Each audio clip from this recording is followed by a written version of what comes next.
বন্ধুসকল আজিৰ দিনত আমি 2 ঘণ্টা পানী নোখোৱাকৈ জীয়াই থাকিব পাৰোঁ, কিন্তু 2 ঘণ্টা যদি ইণ্টাৰনেট নোহোৱাকৈ থাকিব দিয়ে তো আমি নিশ্চয় নোৱাৰিমগৈ। ইণ্টাৰনেটে কাম কেনেকৈ কৰে আৰু ইণ্টাৰনেটৰ মালিক কোন, তো ইণ্টাৰনেটবিলাক আমাৰ হাতত কেনেকৈ আহে, সকলোবিলাক যদি জানিবৰ কাৰণে বিচাৰিছে তো ভিডিঅ'টো আপোনালোকে সম্পূৰ্ণকৈ চাই থাকিব লাগিব। চ' হেল্ল' গাইজ, মোৰ নাম যদি আপোনালোকে চাই আছে DipJyotiTechnical, তো বলক ভিডিঅ'টো আৰম্ভ কৰি দিওঁ। আপুনি যে এই ভিডিঅ'টো চাই আছে, এই ভিডিঅ'টো আপোনাৰ মোবাইলত কেনেকৈ আহিলে?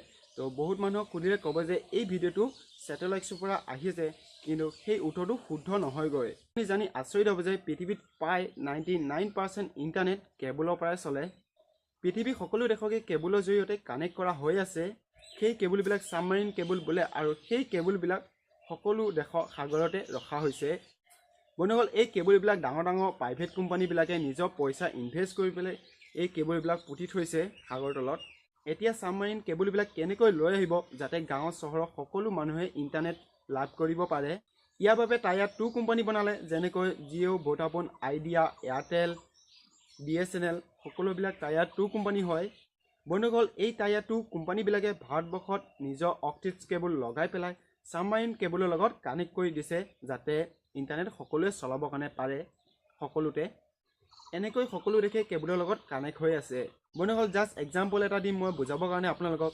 ধৰি লওক 2টা কম্পিউটাৰ আছে, সেই 2টা কম্পিউটাৰত ডাটা আছে। যদি মই ডাটা ট্ৰেন্সফাৰ কৰিব লাগে, কেবুলৰ সহায়ত যদি মই ডাটাটো ট্ৰেন্সফাৰ কৰোঁ, তাত কোনো পইচা খৰচ নহয়গৈ। ঠিক সেনেকৈ ইণ্টাৰনেটত কোনো পইচা লাগতিয়াল নহয়গৈ, মানে কি ইণ্টাৰনেটটো সকলোভাৱে ফ্ৰী হয়গৈ। বন্ধুসকল, ইণ্টাৰনেট যদি ফ্ৰীয়ে হয় তো আমাৰ তাৰ পৰা তেওঁলোকে কিয় ইণ্টাৰনেটৰ বাবে পইচা লয়?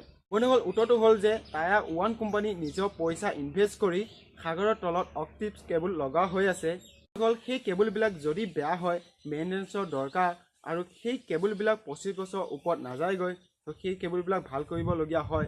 সেইবাবে আমাৰ তাৰ পৰা পইচাটো লয় সেই কেবুলবিলাক ভাল কৰি ৰাখিবৰ বাবে। বন্ধুসকল, আমাৰ তাত ইণ্টাৰনেট আহি পোৱালৈকে টায়াৰ 3 হৈ যায়গৈ। আগতে ভাৰতবৰ্ষত ডিপেণ্ড কৰিছিলে BSNLৰ ওপৰত ইণ্টাৰনেটৰ বাবে। তো পিছত আহিলে প্ৰাইভেট কোম্পানীবিলাক আহি গ'ল, তেতিয়া তেওঁলোকে নিজৰ নিজৰ কেবুলবিলাক লগাই নিজৰ নিজৰ অপাৰেটক মানে কি মানুহক নিজৰ নিজৰ ছাৰ্ভিচবিলাক প্ৰভাইড কৰি দিলে। বন্ধুসকল, ভাৰতবৰ্ষত কিমান কেবুল লগা হৈছে আৰু ভাৰতবৰ্ষত কোনটো টাইমত কিমান ইণ্টাৰনেট ডাউন হয়, আপ হয়, তো সকলোবিলাক যদি জানিবৰ কাৰণে বিচাৰিছে তো ডিছক্ৰিপশ্যনটো চেক কৰক। মই তাত 2টা লিংক দি দিছোঁ, তো নিশ্চয় চেক কৰিব। তো তাৰ পৰা আপোনালোকে জানিবৰ কাৰণে বহুত কিবাকিবি শিকিব পাৰিব। বন্ধুসকল, আপোনালোকে জানিলে যে ইণ্টাৰনেট কোনো ছেটেলাইটছৰ পৰা নচলে, ইণ্টাৰনেট চলে কেবুলৰ পৰা। তো যিবিলাক কেবুল সাগৰ তলত পোতা হৈ আছে, সেইবিলাক কেবুলৰ পৰা ইণ্টাৰনেট চলে, বা আপুনি এই ভিডিঅ'টো সেই কেবুলৰ জৰিয়তে চাই আছে। বন্ধুসকল, লাষ্টত এটা প্ৰশ্ন হয় যে ইণ্টাৰনেট 99% কেবুলৰ জৰিয়তে চলে, বাকী 1% ইণ্টাৰনেট কিহৰ পৰা চলে? তো ক'বলৈ গ'লে ইণ্টাৰনেটটো 1% ছেটেলাইটছৰ পৰা চলে। তো সেই ইণ্টাৰনেটটো সকলো মানুহৰ বাবে নহয়, কিন্তু সেই ইণ্টাৰনেটটো এটা সুকীয়া এজেঞ্চিৰ বাবেহে হয়। তো সেই ইণ্টাৰনেটটো আমি ব্যৱহাৰ কৰিব নোৱাৰোঁ। চ' আপুনি সেইটো ইণ্টাৰনেট ব্যৱহাৰ কৰিব নোৱাৰে। বাকী 99% ইণ্টাৰনেটটো কেবুলৰ জৰিয়তে চলে, বা আমি সকলো ইণ্টাৰনেটটো সেই ইণ্টাৰনেটটো ব্যৱহাৰ কৰিব পাৰোঁ। বন্ধুসকল, যদি আপোনাৰ ভিডিঅ'টো ভাল লাগিল লাইক কৰিব, আৰু ভিডিঅ'টো কেনেকুৱা লাগিল জনাব কমেণ্ট কৰি পেলাই। আপোনাক কোনটো টপিকৰ ওপৰত জানিবৰ কাৰণে বিচাৰিছে বা ভিডিঅ' বিচাৰিছে জনাব কমেণ্ট কৰি পেলাই।